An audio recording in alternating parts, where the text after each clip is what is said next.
Daily English 10 sentences in speaking. I need a favor. මට උදව්වක් ඕනේ. What do you want? ඔයාට මොනවද ඕනේ? This is not that much simple. මේක ඊතරම් සරල නැහැ. That's the best ever. ඒක තමයි හැමදාටම හොඳම.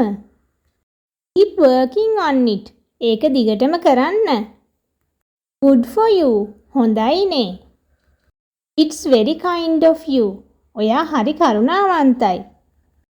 This is a nice example. මේක හොඳ උදාහරණයක්. Feel the difference. වෙනස අත්විඳින්න. Congratulations on your success in the exam. විභාගයේදී ඔබේ සාර්ථකත්වයට මගේ සුබ පැතුම්. I wish you a happy vacation. මම ඔබට සතුටුදායී නිවාඩු කාලයක් ප්‍රාර්ථනා කරනවා. Every child is a different kind of flower, and all together make this world a beautiful garden. If you want to change the world, go home and love your family. This is said by Mother Teresa. So, have a nice day and don't forget to love yourself.